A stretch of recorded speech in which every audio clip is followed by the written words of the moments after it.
Hivi Ibra ataweza kulipa bilioni 1?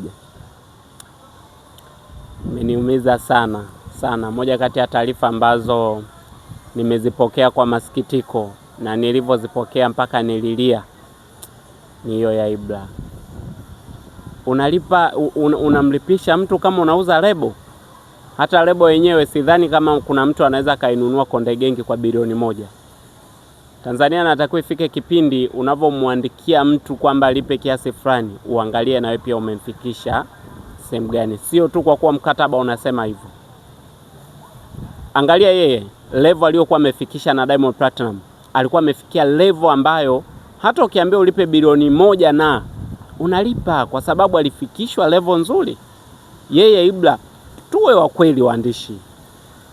Nyie mnaona kweli Ibra kafikia level gani mpaka aende kulipa hiyo bilioni 1 kama sio kuoneana?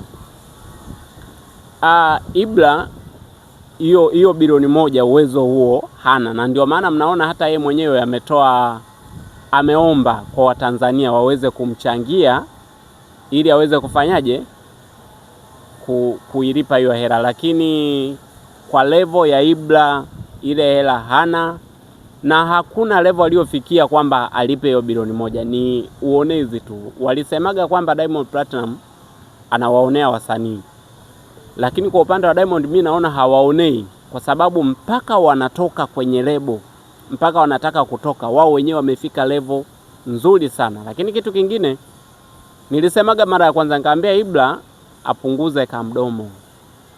Alikuwa na kamdomo sana kipindi yupo Konde Gang. Yaani kama aliona kila kitu kamaliza. Muangalie Mbosso, alafu muangalie Zuchu. Wapo level nzuri sana.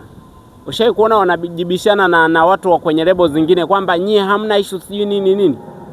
Wanajua kuna maisha baada ya kutoka kwenye level. Ndio ilivyokuwa inatakiwa na Ibra awe hivyo. Lakini huu sio muda wa kulaumiana. Kinachotakiwa Watanzania tujue tunafanyaje kumuokoa Ibra.